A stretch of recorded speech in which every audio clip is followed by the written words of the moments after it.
breaks your noose like an old man. He's got you thinking about your death and you are frightened.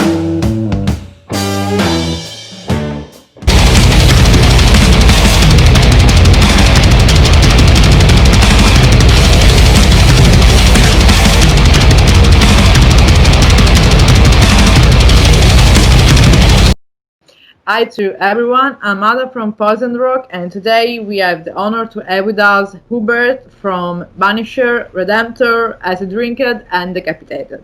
Thank you for being with us, Hubert. It's a really pleasure. Hello. And I will just start straight to speak about your main band, BANISHER. Yes. What do you want to know about it? I mean, a brief story about the band, how it's formed, and the members of the band. Oh yeah, so we formed the band in 2005, summer holidays. It was pretty much sort of high school band. I formed it with my friends from high school, and yeah, we pretty much started playing. We had one band before that kind of scattered, but we managed to you know, like reintegrate it to a new band. And well, we were just playing and playing. We had lots of stuff, and we actually played like first show after maybe 1 month of existing. We were really hard workers. We were playing in the garages. There's like called legendary spot in Rzeszów. They're called like WSK garages, and there was like a lot of like avenues with garages, and every second garage there was a garage band. So pretty much it was a very musical. It was a really musical place in my hometown, and yeah, we were just playing every day for like 8 hours. I just remember that I was like waking up at around 10 or so, eating breakfast, then like jumped on a bike with the guitar, and because I was like 17, I didn't have a driving license and stuff like that. And we were going to the garage every day and practicing for like 8 hours or so, and we pretty much developed very fast. And we played our first shows after like 1 month. Played like around 3 shows in the summer. Then I think later we were working on recording a demo, Sorrow of Death, and this actually came out somewhere around December 2005. It was 3-track demo. I don't know, it was like pretty much cheap, like poverty session, you know. It's like, well, what can you expect from 5 or 4 guys for like 17, 18? They are like attending high school, like from Poland. We don't have like budget, or I don't know, nuclear blast supporting us. You know, it was pretty rush. We paid for this demo maybe like 120 euros or something like that. So many money. Yeah, I know. Yeah, I know. Yeah, it's like super cheap, and well, it's pretty much started to develop from this point. And later, the first demo was in 2005, Sorrow of Death. That's right. True. If I'm not wrong. Then you just released other demo, going to the first album, Slaughterhouse. Yes. What can you say about, I mean, going to the demo and moving to the real full length? How was it? I hate it. I sincerely hate this album. Really? I sincerely hate this album. We were attending to record it 3 times for 4 years, failing every time because of very different circumstances that just appeared. We didn't have money, we didn't have like we had so many issues back then with like everything, with also with the lineup. We didn't have a drummer. We also like recorded we were going to record the first album in 2006 actually. It was recorded in 2006 for the first time, but we recorded it so poorly and badly that only 2 songs were good enough to be released, and that's actually our second thing that we've released, Human Sacrifice.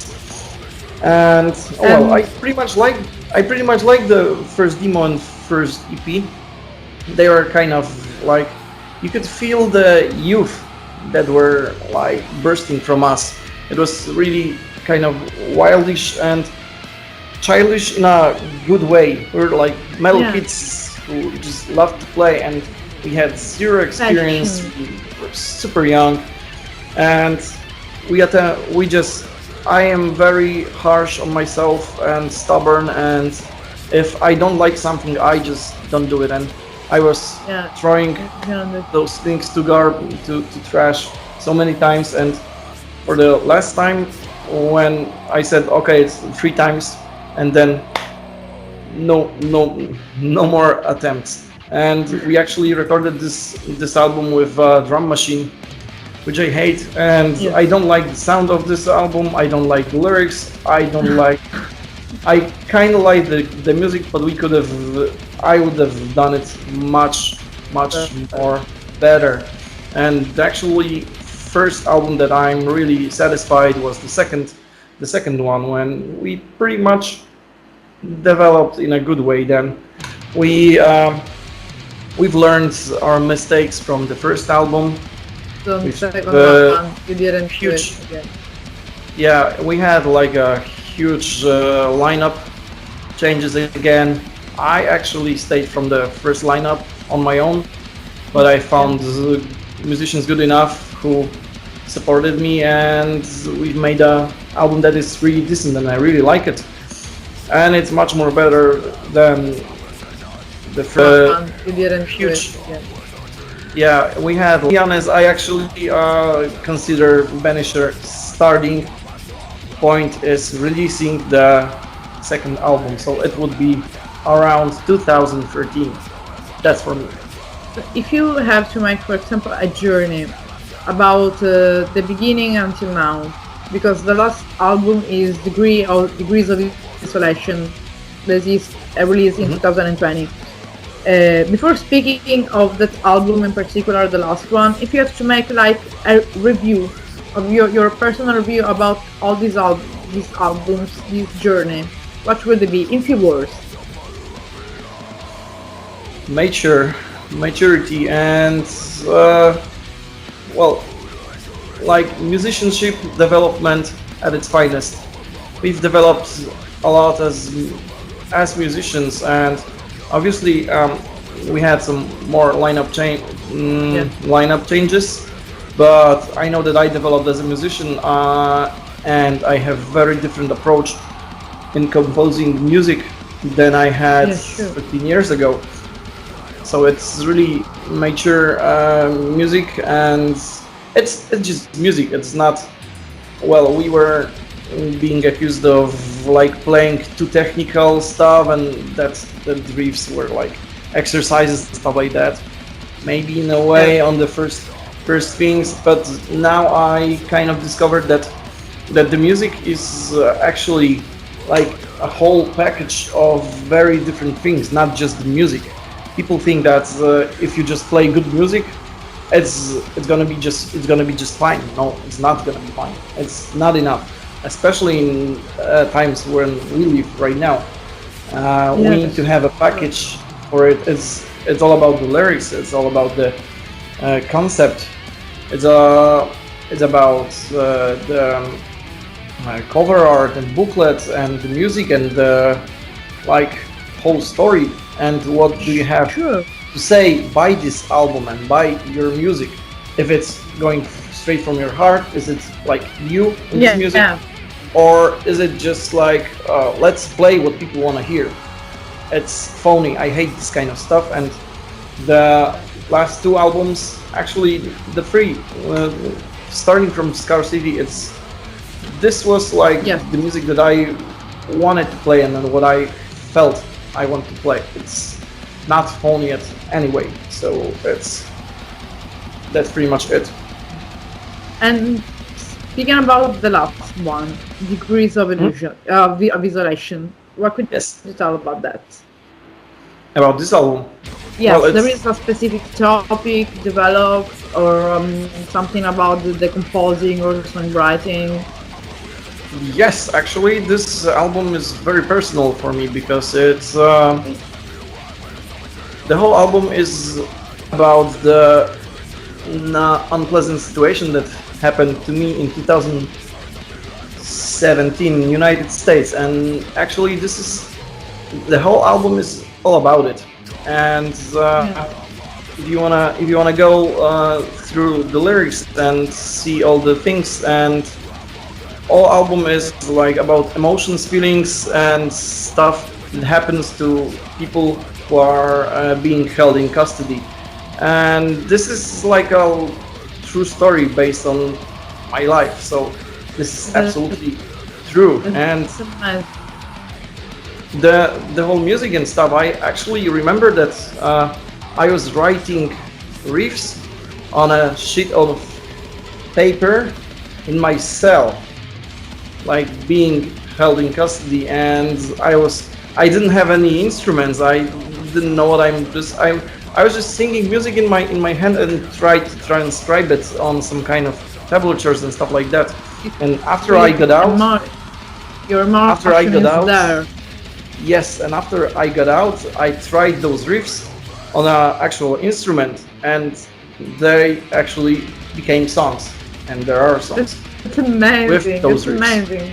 I know it's really kind of hard to believe and hard to talk about it, but I also remember I was like sitting in a motel, like being on parole, and just sitting there and writing riffs, and the whole music actually came from all the situation. It's like super Yeah. inspired with all that situation. What's going on? For sure, of course. Now I want to speak the influences of Banisher. Well, right now, if you'd asked me like a few years ago, I would maybe make a list of some bands, but it's pointless right now. It may sound cliche, but for me, inspiration for music is just life. That's It's life. the best answer that someone gave me, really. I'm absolutely sure about it. I'm inspired by, I don't know, landscapes, about like car passing by, about Nice. situation that's happened to me, about I actually also can be inspired by sounds that are surrounding me. I even have Yeah. like those weird tweaks in my head that when I'm even like driving a trolley on a concrete that is not even, and the wheels are making like sounds like You have this sound on That's- your head.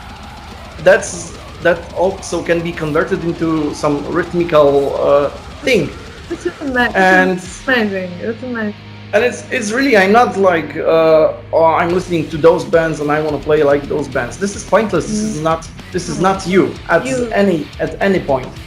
You're So just I'm just inspired by the world. I'm inspired by That's my life, by amazing. situations that happened to me, and that's my answer. So when we listen Banisher, we listen basically to what is you. Well, I mean, how do you perceive the world? That's amazing. And the future project of Banisher, which are actually, with all this situation, of course, going on right now. I sincerely have no idea. I sincerely have no idea. We've released one video clip less than 1 month ago. We still are having one special thing to being released somewhere around this month, and it's gonna be like the first thing that actually it's gonna be like a game changer, because we've actually created a video app Yeah. that's well, I may say it because nobody ever did it before. We created an app with whole instrumental playthrough of the album, Wow. and Cool. we have drum playthrough, guitar playthrough, and bass playthrough, and we created an app that you can just push play, and from the beginning of the album to the end, you have us playing, and you can swap between instruments in the real time. So that's really innovative. The song is playing all the time, but you are just swapping who you wanna see playing. That's really And innovative. it's not available on any kind of YouTube platforms or something like that. So we had to create our own player, and my friend programmed it for us, and it's soon to be released. That's really it's really interesting because really nobody I think did it before or something like that. So it would be really nobody did it. No. Nobody did it. Completely. I saw movies of playthroughs that were like at one screen, but you couldn't change the whole video. It's just like one video. You have like 3 videos in here at once playing, and you can just swap them. So it's pretty cool, I guess. Changing a little, since you have like a lot of bands, just changing a little bit. Speaking, of course, always in your opinion, because you joined Decapitated in you say 2017, something like that was. 16. 16. Yeah. I saw you maybe in Summer Breeze. It's right. You played in Summer Breeze, so I saw you there. I have a picture of. I was the photographer under the stage. I saw you at Summer Breeze. Cool. Yeah, I have pictures. I will send you some. Thank you. And I wanted to ask you, of course, always in your opinion, which bands we can say influenced the sound of Decapitated, in your opinion, of course?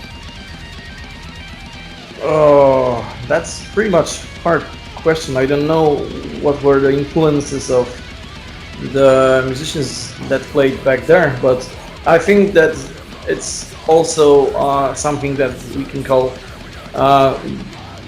brotherhood power, because Vogue and Wiecek were brothers, and they were playing always together. So this is always like thing. It's like Vinny and Dime. It's pretty much the same. It's like guys from Gojira, and this is a very unique thing for bands. Also, I pretty much think that Vogue is a guitar genius. For me, he's the best metal guitarist in the world, and changed my mind. Since them are one of the main, one of the few pillars of death metal scene, in extreme death metal scene. In your opinion, what makes Decapitated different from the other one, apart that they are from Europe, of course? It's Vogue. It's Vogue. He's like a guitar machine.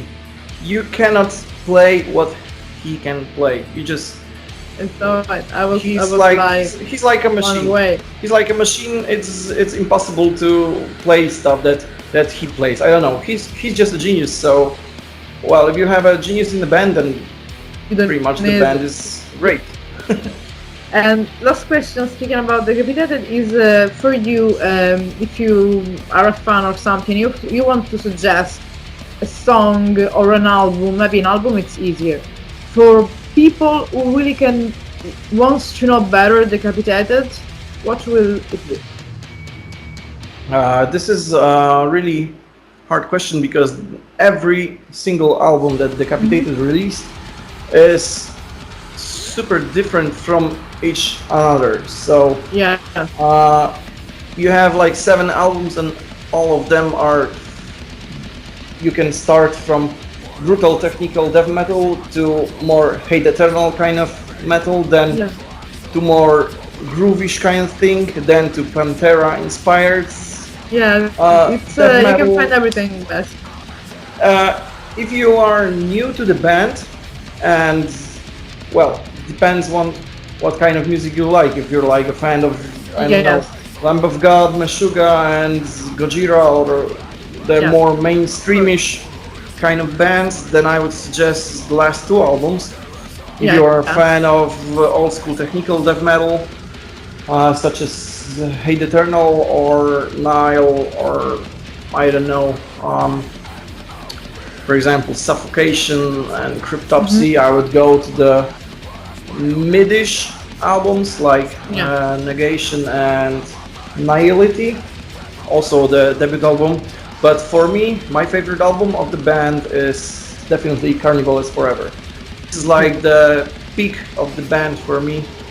Of its, I love every song in there. It's just my favorite album. I love the sound of the album. I love the songs, and this is my favorite album. So if you kind of wanna see what's my choices, what I like, then go Carnival is Forever. If you are more like into modern playing, then go to the last and previous album.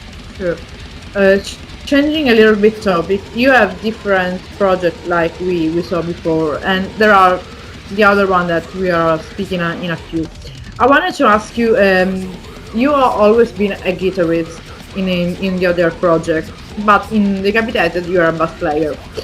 This, like, what can I say? Your sound changes about that change of instrument, or your sound still remain the same? Well, it's till some point it's easier, till some point it's kind of different. It's definitely more fun to play. It's definitely not that, you know, I don't need to focus that much while playing bass instead of playing guitar, because actually you hear the guitar all the time because the different frequencies and they attack you in a different way. But if it goes to bass, my approach for that instrument is like, you know, lots of bass players are like, they want to chase and race with guitar players, but it's pointless because it's not what this instrument is all about. It's all about the rhythm and getting the frequencies fullified so the band sounds full and huge. And if the bass players are going to play like stuff like that, then it messes around with the mix. And I am a bass player too, I know. So when I play bass, I keep it more simple. I am not thinking about playing the most extreme stuff that I can get. I am thinking of playing the best quality sounding and arrangement, rhythmical stuff that I can play, instead of just showing off. If I want to show off, I'm gonna go to bass workshops and do pirly there, not just playing in a band and mess with the sound. So I pretty much learned to be more humble with playing bass, but simultaneously I think that it's not really that easy to play bass if you want to play it really good, because it's harder to play. You have to use more strength to push the strings and to attack and stuff like that. So it's pretty much different. It's easy to go there if you're a guitar player, but still you have to keep in mind that this is a pretty much different instrument and its role is much more different than the guitar. So that's for me, and I really like it. I like playing bass. It's like kind of vacations for me. While playing guitar, I really need to focus, especially the stuff that I play in my other band. Well, I need to focus more. So bass is vacation. Forward for the other band, Redemptor. I mean, you joined them after the forum. If you have to just speak about them, of course in a few words, and about their album that are into like Juggernaut, if I'm saying right. What would you say? How is the experience in Redemptor? Okay, so like Redemptor is like what Banisher is for me. Redemptor is for Daniel. It's his band. He formed it like almost 20 years ago. And when he moved to Krakow, we actually met in Krakow when I was heading to my junior year in college. Back in 2006, I guess, we met each other before, like via MySpace, I guess. Yes, like, there was MySpace. There was MySpace at the time. I remember. Yeah, the old school. I remember. Yeah, the old school social portal. Yeah. And actually, I was supposed to start playing with him back then in 2006, but well, I got kicked up from college and I had to run abroad, so the army won't hire me. That was those times that I had to run from the army. Yeah, because I think there was a moment where it was like obligatory duty for the people. Yeah, but after 87 or 88 it was not more obligatory, I think. Yes, yeah. Since I'm 87, I am like the last one who were. Yeah, me too. I'm 87 too. I'm 87 too. So yeah. So yeah, and back then Daniel actually thought that I'm just not gonna come back or something, so he found another guitarist. And actually the guitarist who played in Redemptor then was later a bass player in Decapitated. And afterwards, it's like swapping all the time with the musicians. It's like if you get into this like circle of musicians in certain bands, you just know each other and they just swap and circle around. But later we met with Daniel, and he was actually looking for a guitar player in 2009 or so. So I agreed to join the band because I always wanted to join this band because I really liked what he was playing, and he was also like a huge influence for me as a guitar player because he's like 2 years older than me, and he was always, you know, like the older friend guitar player who's better than you, and you have to chase with him better and better. Like him, and And that was really cool because I joined the band and I was playing with. Since I started to join other bands, I was always playing with people who were better than me. So this was really great for me as a musician because I could develop my musicianship and I was getting a lot of experience from better players. And later on, I could have used that knowledge in Banisher and other bands that I was joining or playing or whatsoever. Yes, like and with for example, with Redemptor, the first thing I recorded was EP called For Density. Then we've recorded the second album, Juggler Out, and actually Karin from Decapitated was recording drums over there. And later on, we recorded Arachneum, the third album, also with Decapitated drummer Pavulon. So it's like swapping. Yeah, all it's the time. like being a huge family. I don't know, we know each other. You know each other with the other people. Yeah, it's like in almost all the city you are in the same area, so you just know everyone. Yeah, I know that. Yeah, but it's here too. You don't have that many musicians who are capable of playing stuff that Redemptor is playing, as well goes with Banisher, and not to mention Decapitated, because this is like the absolutely top notch of the musicianship level that you have to be at to even start thinking about playing this band. So and actually next week we are recording our fourth album.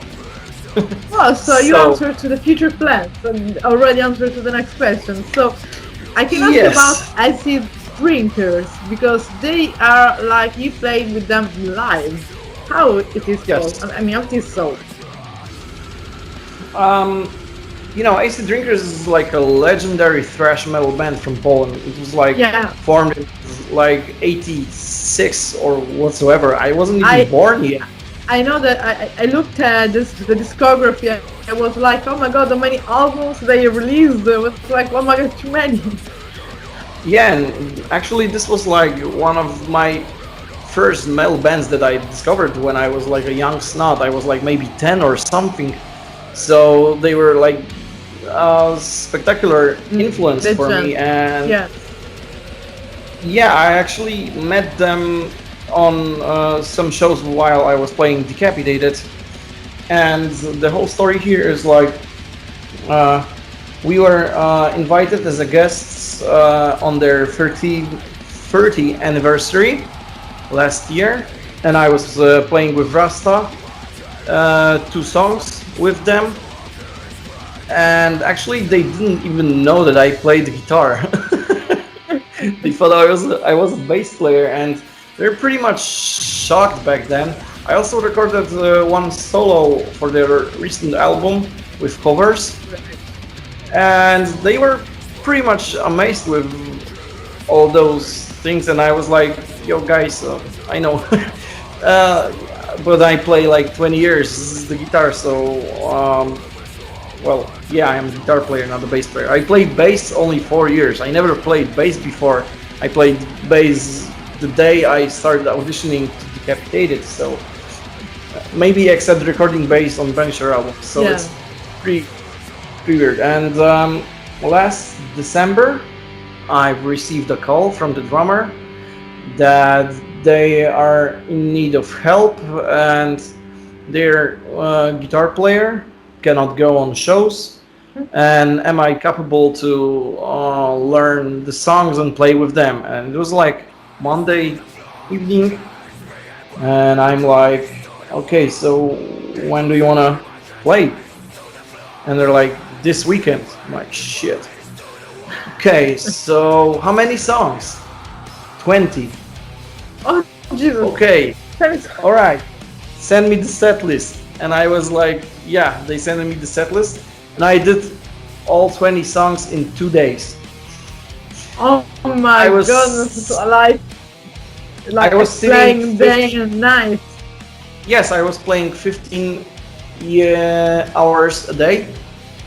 Oh my I was playing God. 15 hours a And day. you have the time to eat at least. It's like I had to cancel all the guitar lessons. I just, well, Yeah. woke up, Nuts. eat, and just Sorry. play. I didn't have any tablatures. I didn't have any like anything that could have helped me. I just had to figure out all the songs by my own. But the biggest real- pro was that I pretty much knew half of the songs from my youth, so it was So, pretty easy yeah. to just like remind them to myself. On the Yeah. third day, I was just trying to figure out all the solos, because there are like 20 or 20 something solos that are. It would be ridiculous to go note by note with them. I just tried to go same with the like melodies that everybody can. I played everything that you can sing, all the melodies Yeah. that you can sing by your mouth. I was playing the same, and everything that you couldn't sing, I was playing by my style, kind of. And yeah, pretty much. I played cool.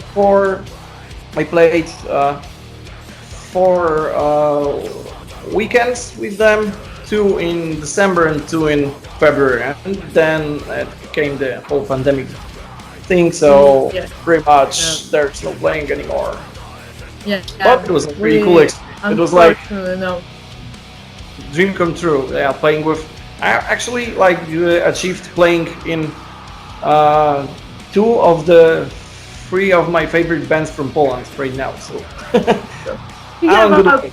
favorite band, I want to ask you now, maybe focus a little bit more you, Hubert, and ask you which are your personal influences, like, I mean, from your youthness until today, now, that formed you as human being, musician. How do you prefer to say it? Well, if you're like asking about bands that I was listening to when I was young, I would say I started to listen to Michael Jackson. That's for sure. That was like the first artist that I was listening. Then it came to more like rockish kind of bands. Yeah. And the first rock band, I actually have a cassette. Still, I have the cassette. It was the debut album of. Yeah, of course. You can even see a player right there. Oh, you can, but it's like cut it from the video. Yeah, I remember. Anyways, Yeah. Anyways, it was the debut album of The Police. Then I tried like Black Sabbath, Uriah Heep, Deep Purple, and Led Zeppelin, obviously, all the classic rock and all the rock-ish things from England, obviously. Then I think I was watching a lot of Beavis and Butthead. I remember when they were on TV, yeah. And I pretty much discovered lots of bands from this cartoon, and discovered Danzig, I discovered Death. Also, simultaneously, I was listening to Biohazard, which was one of my favorite bands back then. And obviously, Slayer, Metallica, Nirvana, all of this. So it's like a pretty easy way. But then like I just a lot of bit of influences of music you listen to. And to be honest, I kind of skipped all the heavy kind of thrash metal bands like Iron Maiden, like Halloween, like all of this kind of playing, and I got straight into death metal, like straight into death metal. You like make a jump. Yeah, Acid Drinkers was obviously one of the first bands I was listening to. Yeah. And then I discovered Vader. Then it was like Vader, Slayer. Then I discovered Death. All the Florida death metal bands, New York as well, and well, it just escalated really fast, and I was listening to all those brutal death metal stuff while I was in high school, like Suffocation, Immolation, Dying Fetus, Cryptopsy. We interviewed yesterday, Immolation. That's really cool. And well. And then also because I was starting to play the guitar while I was still in the Nirvana, Metallica era. At that moment too. Well, I started to play guitar back then, and then I discovered also the guitar players like Paul Gilbert, Joe Satriani, and Steve Vai. And Steve Vai is like my favorite guitar player till today, because I was like going back to his records pretty much recently, and I'm like, wow, I've seen better players, like faster and more spectacular players, but he has the music, he has this kind of thing that's savage, and I still think that Steve Vai is the best guitar player. I also love like Marty Friedman when I discovered Megadeth and Rasta. It was like, holy moly, it's like insane what this guy is playing. And I got also into musicians that were guitar players. I also had this weird, maybe not weird, but I had this episode that I was kind of, I didn't listen to metal at all. I was listening only to fusion, jazz, classical music, and stuff like that, and only to guitar playing. And well, I was listening pretty much to everything, and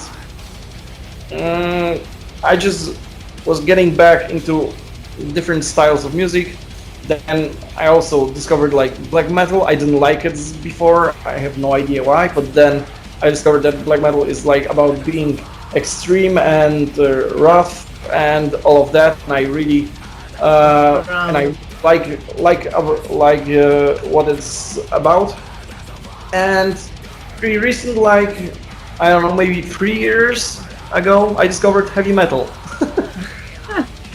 I never listened to heavy metal like on my own, like listening to albums. I obviously knew bands like Judas Priest, and Iron Maiden and stuff like that, but I never listened to them like Good. going through the whole discography. And right now, for me, heavy metal is the best metal that's ever exists. Yeah. So right now, if you would ask me for my favorite bands, it's Metallica, Pantera, Slayer, King Diamond, Slash, Merciful Fate, and Judas Priest. That would be the You top answered five. the following question then. You are like you because I was asking you to choose 5 albums or 5 songs or 5 artists that is like influenced and formed you as well. But I mean, of course, you would say just like heavy metal. If we should make a mix of all the band that you mentioned before, what would it be? The top 5. I don't know. I would also add Danzig and Queens of the Stone Age for sure to the list. Alan Holsworth maybe as a guitar player. Steve Vai. I don't know. It's like so many different music styles and so many players and stuff that I like that it's pretty much impossible to choose like top 5 because today top Yes. 5 It's like a couple 100. 5 bands. Yes. And Yes. next year is gonna be some other bands. It's depend on the mood that I'm Sure. into right now. Maybe the next album that I'm gonna write is gonna be heavy metal. I don't know. And speaking personally That's about pretty much you, powerful. what do you think is trying to say to someone that has my own age? So I can ask you for you what do you think about which is the difference of old school death metal from the new one? Because it's like more a personal opinion because we didn't live that period. We were just like kids maybe. But in your opinion, which changed from old death metal school to nowadays death metal? Like the new bands coming out. For example, in Europe we have a lot of bands like United, Beast. Well, it's pretty hard question because I may be wrong in many things about how I feel about newer It's bands or just- newish. It's just your thing. feelings of that you think about it, like just your opinion, your personal opinion. For me, until you stay still true and honest about what you are playing and doing, it's always gonna be great music. If Yeah. you're phony and you are doing it because, I don't know, this band is playing like that and they're getting more popular, we should play like them, you'll never win. It's never gonna be good. If you are playing from your heart and you're honest about what you are playing, it doesn't You're matter right. if it's gonna be You're right. metal, it's gonna be metal, jazz, or old school death metal, or new wave, deathcore, or whatsoever. If you're Yeah, you have honest to be with your honest. playing, it's always gonna be good. So this is- Humble. yeah, and Yeah. this is my opinion. The music is always gonna Yeah. be good if it comes from your heart and if it's you. It's like the language that you are speaking and you wanna tell a story to the listeners, but you are using the notes Yeah, instead of, yes. You instead say of basically words. right, yeah. That's what I think about it. And if you're telling a great story, you will get the listeners. If you're telling a shitty story, nobody wants to listen to you. That's it. Maybe they will listen for one day and then you will be forgotten with the time. So we are basically arrived at and before closing and the interview, just a message to I can say all the band you play fans from Decapitated to Banisher to the Redemptor to Acid Drinkers fans to our followers a message and that's it. So send a message, yeah. Like, Well, like a greetings, something like that. Well, it was a pleasure to do this interview, and for all the people that are watching it, you are players. Be honest with what you are doing and do it from your heart, so you will succeed then. For the listeners, keep it metal, and soon I hope we'll get back on the stage. And Yeah. until now, just still try to support the music, not only music industry, but musicians and stuff by listening to all the music. And for me, it was really, well, not cool, but I had a lot of time to listen to lots of music right now and do it all the time, because music is a really beautiful thing that you can do, and you can keep it passionate, and it's a really great thing to get into, as well as being a musician and playing. It's something right. very special. So if you're doing that, do it honestly and do it from your heart, and it will Welcome. it will be good. It will be great, and you will not regret it. If you're not doing it honestly, try to do something else. Okay, so thank you so much, Hubert, and really it was a pleasure and a nice talk. And I hope to see you in Likewise. some lives. And I saw you already in a live, so I hope to see you again in another lives. And really thanks you for an interview, and stay safe and enjoy music and enjoy this free time that we actually have. Bye for now. Thank you so much. Thank you so much. Goodbye. Bye.